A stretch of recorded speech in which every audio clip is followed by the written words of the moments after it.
বিজ্ঞানী, আমি অত্যন্ত আনন্দিত যে বেশ কিছুদিন পর তুমি তোমার নতুন আবিষ্কারের কথা বলতে চলেছ। মহারাজ, মার্জনা করবেন, এখন বাজে কথা শোনার সময় নেই। আহা, এত কথা উঠছে কেন? কি সমস্যা তোমার বৈদ্য? মহারাজ, রাজবৈদ্যের সমস্যা আমার আবিষ্কার নিয়ে। কিন্তু কেন? আমি একটি বলবর্ধক শক্তি বৃদ্ধিকারী পাঁচন আবিষ্কার করেছি। এখানেই আমার সমস্যা। এত কিছু যন্ত্র থাকতে তুমি পাঁচন আবিষ্কার করবে কে হে?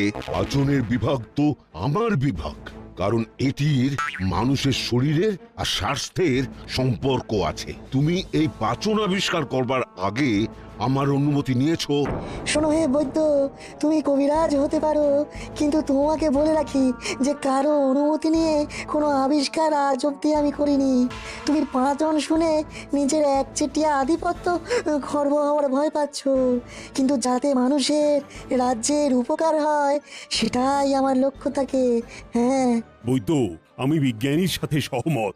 বিজ্ঞানীর আবিষ্কার করার কাজ বিজ্ঞানী করেছে, তবে তোমার সংশয় আমি বুঝতে পারছি আর তার সমাধানও আছে আমার কাছে। তার আগে শুনি এই আবিষ্কারের নমুনা। বলো বলো বিজ্ঞানী, বলো। মহারাজ, আমি যে পাঁচন আবিষ্কার করেছি সেটা অত্যন্ত গুরুত্বপূর্ণ পাঁচন।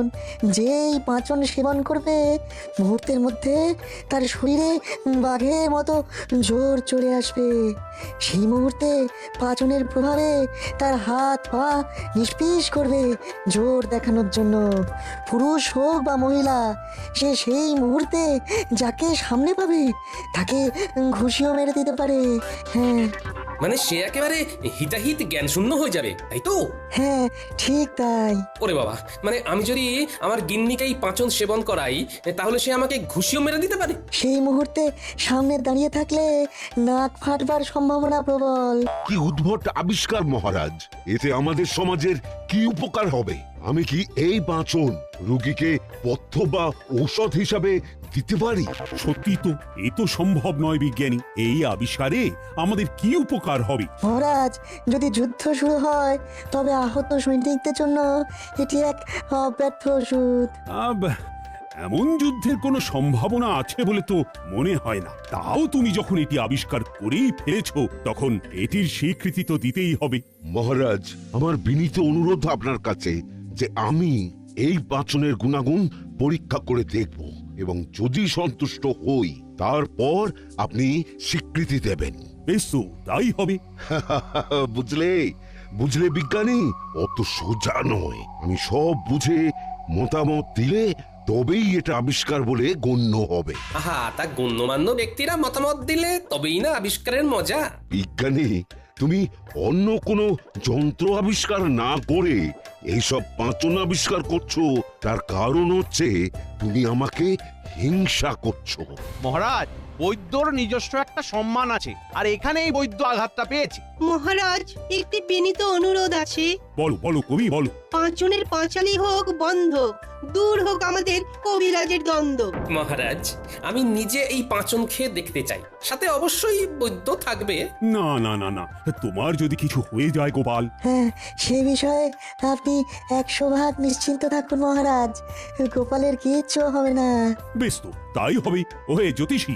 মহারাজ, পরশু সকালে একটা শুভ যোগ আছে, তখনই পরীক্ষা করা বাঞ্ছনীয়। বেশ, পরশু সকালে বিজ্ঞানীর গবেষণাগারে পরীক্ষা হবে। তারপর সবাই মিলে রাজসভায় এসে আমাকে ফলাফল জানাবেন। আজকের মতো রাজসভা তাহলে এখানেই শেষ করি। আর হ্যাঁ, আগে বৈদ্য পাচন সেবন করে দেখবে, তারপরে বাকিদের সেবন নিয়ে ভাবনা চিন্তা করা যাবে।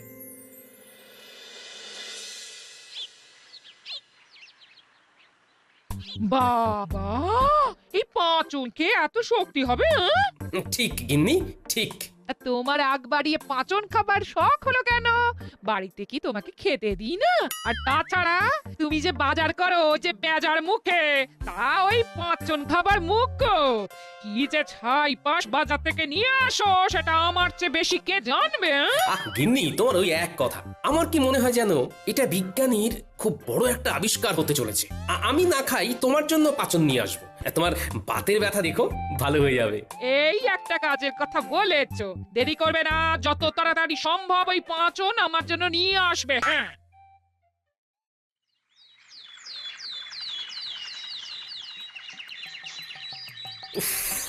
এমনিতেই দেরি হয়, আর এখন গিন্নি আরো আমার দেরি করে দিল।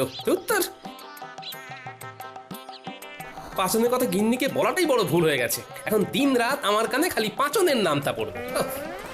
ওই শয়তান গোপাল যাচ্ছে রাজবাড়ির দিকে। আরো জোরে চল, আরো জোরে চল, একেবারে ধুলোয় পথ, আর সেই সাথে গোপালকে ঢেকে দে। আরো জোরে, একেবারে গোপালের সামনে গিয়ে দাঁড়া।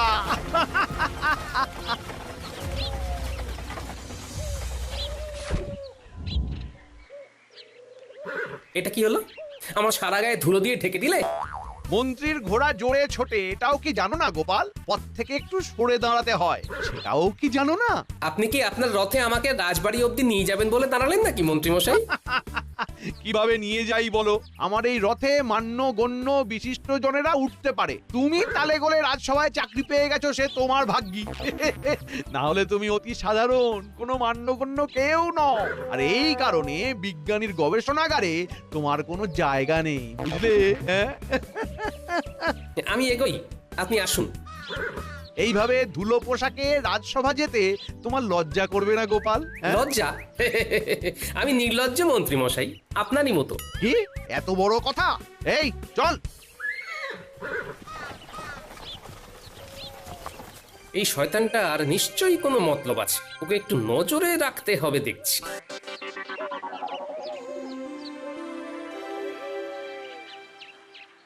মন্ত্রী, তুমি খুলে বলো না, কি বলতে চাও? মহারাজ, এই রাজ্যে আমি মন্ত্রী, প্রজাদের কাছে আমিও একজন সম্মানীয় ব্যক্তি। এইরকম একটা ভয়ঙ্কর গবেষণা কাল ঘটতে চলেছে, সেটা সামনে থেকে দাঁড়িয়ে দেখবার শুধু আমার অধিকারে পড়ে। বিজ্ঞানী কবিরাজকে পাচন খাওয়াবে কাল সকালে, সেখানে বিজ্ঞানী থাকবে আর বৈদ্য থাকবে এবং আমি থাকবো। এছাড়া পণ্ডিত, একজন পণ্ডিত ব্যক্তি সম্মানীয়, তার মতামতেরও মূল্য আছে, কিন্তু গোপালের থাকার কোনো দরকার নেই মহারাজ। আপনি বললেই হলো নাকি মন্ত্রী মশাই? গতকাল ছিল এক কথা, আজ আবার আরেক কথা। মহারাজ, গোপালের পেটে কোনো কথা থাকে না, বলা যায় না।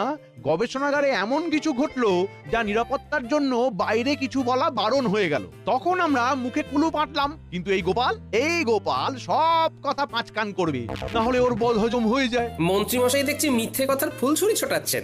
মহারাজ, আমাকে ওখানে থাকতেই হবে এবং ওখানে যা ঘটবে সেসব পুঙ্খানুপুঙ্খ বর্ণনা আপনাকে দিতে হবে। তাছাড়া সব ঠিক থাকলে খানিকটা পাচন আমার গিন্নির জন্য নিতে হবে। দেখুন মহারাজ, বিজ্ঞানী বলেছে এই পাচন সৈন্য দলের জন্য, কিন্তু গোপাল এখনই নিজের গিন্নির জন্য এই পাচন নিয়ে যাবার কথা ভাবছে। সে ভাবনায় ক্ষতি কি মহারাজ? আপনি তো জানেন আমার বাড়িটাই একটি যুদ্ধক্ষেত্র, আর সেখানে আমার গিন্নি বিজয় সৈনিক আর আমি পরাজিত সৈনিক। এখন পাচন খেয়ে আমার গিন্নির বিজয় রথ যদি অক্ষয় অমর হয়, তাহলে ক্ষতি কি মহারাজ? নিশ্চয় নিশ্চয় গোপাল, নিশ্চয় তুমি কাল অবশ্যই থাকবে। মন্ত্রী, আমি আর কোনো ওজোর আপত্তি শুনবো না। গোপাল থাকছে, আর গোপাল কাল যা ঘটবে আমি তোমার মুখ থেকেই শুনবো। নিশ্চয়ই মহারাজ। তবে গোপাল, একটু দূর থেকেই দাঁড়িয়ে দেখো, তাতে ছবি আরো স্পষ্ট হবে, সবকিছু একসাথেই দেখতে পাবে। আমাকে একেবারে সামনে দাঁড়িয়ে সব দেখতে হবে। আজকের মতো সভা তাহলে এখানেই শেষ হলো।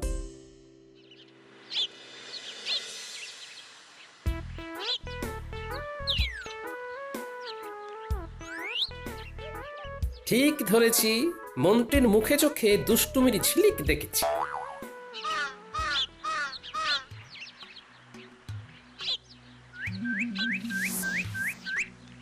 মন্ত্রী যদি ভালো মানুষের মতো নিজের বাড়ি যেত, তাহলে জুড়ি গাড়ি চেপে ফিরত, কিন্তু না, এ দেখছি জঙ্গলের দিকে হেঁটে চলেছে। হ্যাঁ, ঠিক ধরেছি। ও বাবা, বটার ঘটা দেখছি। মন্ত্রীর সাথে এদের কিসের কাজ?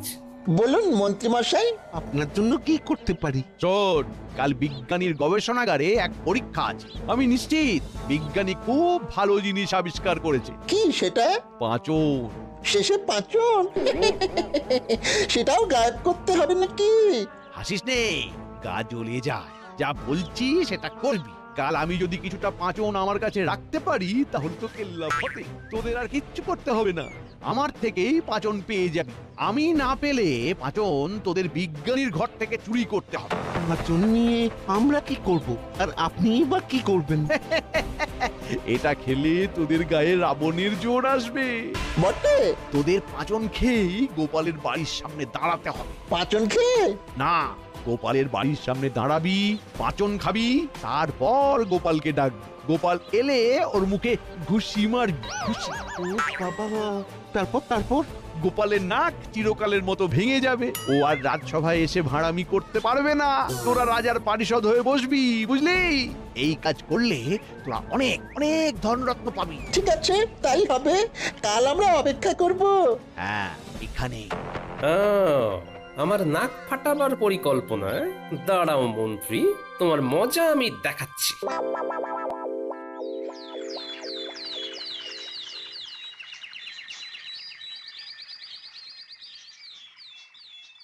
তাহলে শুরু করা যাক। এই কবিরাজ মশাই, এই সামনে রাখা পাত্রে আমার আবিষ্কারের পাঁচন আছে। পাচনের পরিমাণ কি এইটুকুই? না মন্ত্রী মশাই, ভিতরে একটি বিশাল বড় কড়াইয়ে পাঁচন রয়েছে। ওই পাঁচন এক যুগ থেকে যাবে, নষ্ট হবে না। বেশ বেশ বেশ, কি বুঝছো কবিরাজ? এই পাচনের পুরোটাই খেতে হবে? না না, এই দেখুন, এইটুকু পরিমাণ। এইটুকু পাঁচনে আমার শরীরে বাঘের জোর চলে আসবে? না না, সিংহের মতো হতে পারে। যাই হোক, আমার কিন্তু বিশ্বাস হচ্ছে না। তবু আমি এটা গিলে নেব।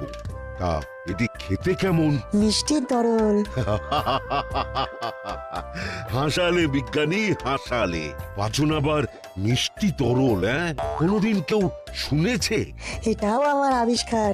আপনি পান করুন, সঙ্গে সঙ্গে আপনার প্রচন্ড জোর চলে আসবে, হিতাহিত জ্ঞান থাকবে না, তবে অল্পক্ষণের জন্য।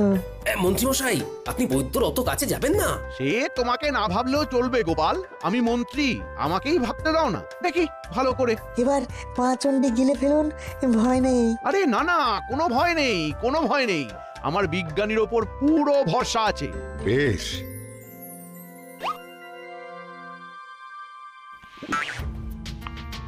কি বুঝছো কবিরাজ? ইয়া ইয়া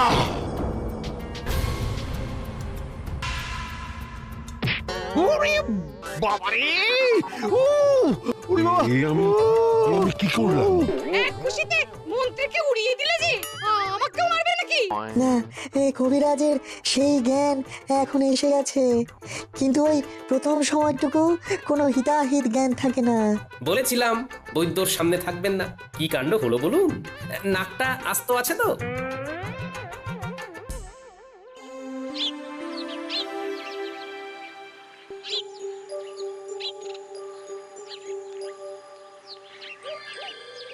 প্রণাম মহারাজ। গোপাল, এসে গেছো? বলো বলো বলো, কি সংবাদ? নিজের চোখে দেখে এলাম মহারাজ, বিজ্ঞানীর অভূতপূর্ব আবিষ্কার। পাচন খেয়ে রাজবৈদ্য মুহূর্তের মধ্যে প্রচন্ড শক্তিশালী হয়ে উঠল। বাহ বাহ বাহ, চমৎকার! পণ্ডিত, মন্ত্রী, বিজ্ঞানী, বৈদ্য সবাই নিশ্চয়ই রাজসভায় এসে উপস্থিত হয়েছে। চলো চলো, তাহলে রাজসভাতেই যাওয়া যাক। মানে বৈদ্য এখন ওই মন্ত্রীর চিকিৎসা করছেন। সে কি? কেন? মন্ত্রীর কি হয়েছে? মানা করেছিলাম যে বৈদ্যর অত সামনে দাঁড়াবেন না। কে শোনে কার কথা মহারাজ? আমাকে বুঝিয়ে বলো। বৈদ্য একখানি খুশি মন্ত্রীর নাকে বসিয়ে দিয়েছে। হ্যাঁ, সে কি? কেন? মহারাজ, এই পাচন খাবার পর আর কারো হিতাহিত জ্ঞান থাকছে না। খানিক পর যখন সে উপলব্ধি করছে, ততক্ষণে সে সামনে যাকে পাবে তাকেই ঘুষি মেরে দিচ্ছে। তবে যে এ অতি বিপজ্জনক আবিষ্কার। কিন্তু মহারাজ, তার থেকেও বিপজ্জনক খবর আছে। কি গোপাল? আগে আমার প্রাণ সংশয় হতে চলেছে যে। তোমার প্রাণ সংশয়? না না না না না, সে তো আমি বেঁচে থাকতে হতে দেব না গোপাল।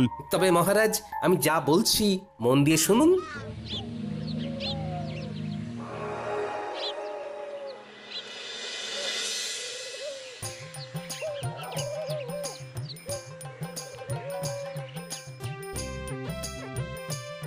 এ কি গোপাল, এখন এখানে? রাজসভায় যাওনি? আমি আর যেতে পারবো না, তবে মহারাজের সাথে দেখা করেছি। তুমি কিন্তু অবশ্যই রাজসভাতে যাবে। মন্ত্রীমশাই কোথায়?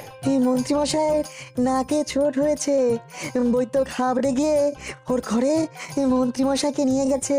সেখানে থেকে নাকের ব্যথা একটু কমলে সবাই রাজসভাতে যাবে। খুব ভালো, খুব ভালো। এই ফাঁকে আমাকে কিছু কাজ সেরে রাখতে হবে। তুমি আমাকে দুখানি শিশি করে কিছুটা পাচন দাও তো। এই আবিষ্কারে কিন্তু এখনো মহারাজের প্রয়োজনীয় অনুমতি মেলেনি, তুমি কিন্তু সাবধানে ব্যবহার করো। সে আর বলতে, এই পাচন বাইরে কাউকে দেওয়া যাবে না। নিয়ে যাও, তবে খুব সাবধান কিন্তু, নমুনা তো দেখলে। হুম।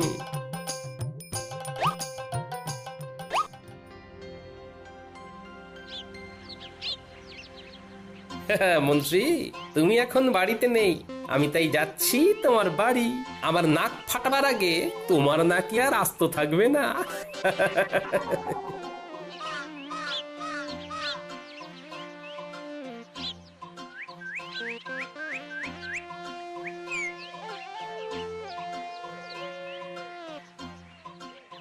কি চমৎকার! এই সময় গোপাল রাজসভায় না গিয়ে এখানে? রাজসভায় তো রোজই যাই, আজকে একটু ছুটি নিলাম। ভাবলাম একবার সাক্ষাৎ করে আসি। মন্ত্রীমশাইয়ের সাথে একটু আলোচনাও ছিল। কিন্তু তিনি তো এখন রাজসভাতে আছেন নিশ্চয়। সেটাই সম্ভব, তিনি তো আমার মতো টুক করে ছুটি নেন না, তার তো অনেক কাজ। তবে আমি ভাবলাম এত বড় আবিষ্কার হলো, তিনি মনে হয় বাড়িতেই আসবেন। ও তাই নাকি? কি কি কি আবিষ্কার শুনি শুনি। অদ্ভুত মিষ্টি পাঁচন, খেলে 100 হাতির জোর হয় সঙ্গে সঙ্গে। ও বাবা, আমি খেলো এরকম হবে বুঝি? হবে না মানে? আলবাত হবে, হতেই হবে।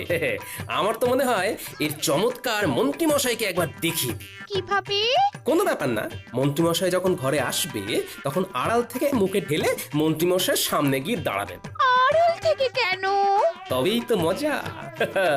মন্ত্রীমশাইয়ের যদি না জানা থাকে যে তার গিন্নি পাচন খেয়েছে, তাহলে আপনার শরীরের জোর দেখে একেবারে চমৎকার হয়ে যাবে। বাহ, চমৎকার! এটা কিন্তু খুব খুব সুন্দর হবে। সুন্দর বলে সুন্দর, মন্ত্রীমশাই একেবারে ধন্য ধন্য করবে। তাই হবে গোপাল, তাই হবে।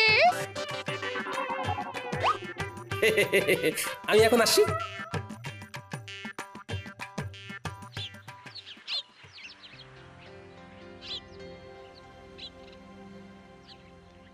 পাচন খাবার তোমার বড়ই শখ ছিল তো, নাও এখন খাবে না। আজ রাতে দুজন বদমাশ আমাকে মারতে আসবে, তারা আমাকে ডাকবে, তুমি তখন ঢক করে পাচন খেয়ে দরজা খুলে বেরোবে। আর তুমি কি লুকিয়ে থাকবে? তোমার কোনো চিন্তা নেই গিন্নি, আমি তোমার পাশেই থাকবো। আর মহারাজ সব জানেন, কিন্তু হাতে নাতে ধরবে বলে এখন তাদের কিছু বলা হচ্ছে না। বিকেল হয়ে এলো, মন্ত্রীমশাই নিশ্চয়ই বাড়ি ফিরেছে। কি হলো গিন্নি? কোথায় কোথায় গো? এই রাজ্যের একমাত্র মন্ত্রী তার ঘরে প্রবেশ করেছেন, তাকে এখন খাতির করো।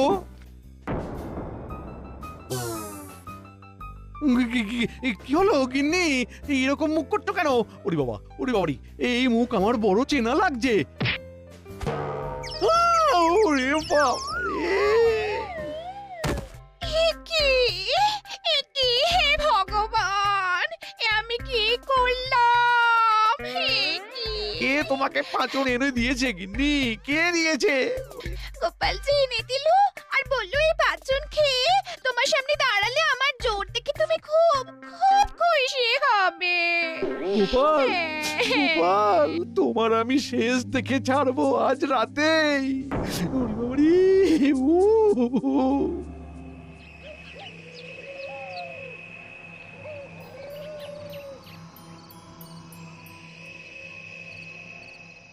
যা, তোরা দুজনে পাঁচন খেয়ে গোপালের ঘরের দরজায় টোকা দে, যা।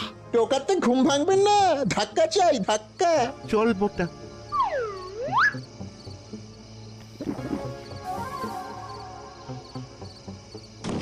ওই যে এসে গেছে গিন্নি, তুমি পাঁচনটা খেয়ে নাও।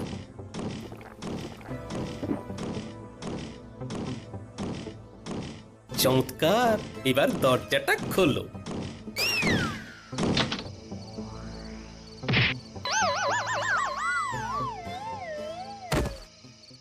গিন্নি, তোমাকেও বাহবা দিতেই হচ্ছে। ওরে ঘটা, তোর জারি জুরি শেষ। এই হতভাগা,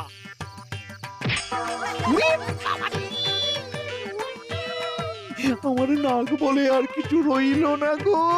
ওরে বাবা রে, ও বিজ্ঞানী পাঁচন নিয়ে এসেছো?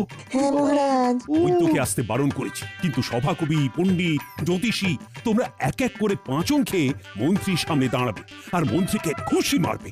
মন্ত্রী যা করেছে এটাই তার শাস্তি। কি গোপাল, কি বলো? নির্ভুল মহারাজ।